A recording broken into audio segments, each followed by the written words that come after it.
মুখ্যমন্ত্ৰীটো নিজে নেডাৰ মানে কনভেনৰ হয়। গতিকে মেঘালয়ে পাহাৰ কাটিছে, মেঘালয়ে পাহাৰ কটাৰ পিছত মাটিত আহি পেলাই ড্ৰেইন আমাৰ অসমৰ ড্ৰেইনবিলাক ব্লক হৈছে। গতিকে এঘণ্টা নহয় আধা ঘণ্টা যদি ধাৰাসাৰে বৰষুণ দিয়ে যোৰাবাটটো ব্লক হৈ যায়। যোৰাবাটটো ব্লক হৈ গ'লে কেৱল যে মেঘালয়ৰ গাড়ী অসুবিধা হয় ন, আমাৰ অসমৰ বেছি সংখ্যক গাড়ী আমাৰ অসুবিধা হয়, মানুহৰ অসুবিধা হয়। মুখ্যমন্ত্ৰীয়ে নেডাৰ আহ্বায়ক হিচাপে তেতিয়াহ'লে কিয় মেঘালয় গভৰ্ণমেণ্টৰ লগত কথা নাপাতে? যদি পাহাৰ তেওঁলোকে কাটিছে তেতিয়াহ'লে প্ৰটেকশ্যনো পাহাৰত দিব লাগিব, যাতে মাটি খহি আহি পেলাই যাতে অসমত যাতে বানপানী কৃত্ৰিম বানপানী সৃষ্টি হ'ব নোৱাৰে। মুখ্যমন্ত্ৰীয়ে কথাবিলাক ঠিকেই কয়, কামবিলাক কিন্তু কৰিব নোৱাৰে। মুখ্যমন্ত্ৰীয়ে এতিয়া দুটামান কামত লাগি আছে, কাক ফ্ৰী মোবাইল দিব, কাক অৰুণোদয় দিব, ক'ত ভোট কিনিব, ক'ত কংগ্ৰেছ ভাঙিব, এইবোৰ কামত মুখ্যমন্ত্ৰী বেছি ব্যস্ত হৈ আছে।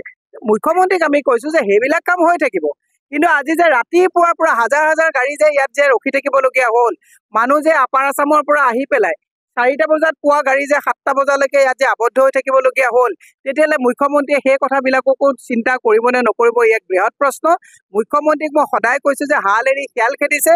মুখ্যমন্ত্ৰীয়ে ৰাজধৰ্ম পালন কৰি অসমৰ উন্নয়নৰ স্বাৰ্থত চুবুৰীয়া ৰাজ্যৰ লগত কথা পাতক, মেঘালয়ক কথা পাতক যে পাহাৰ কাটিছে, ইফালে অকল মেঘালয়ক দুখ দিলেও নহ'ব, আমাৰ পাহাৰবিলাকো কাটি এফালৰ পৰা খাস্তাং কৰিছে, তহিলং কৰিছে।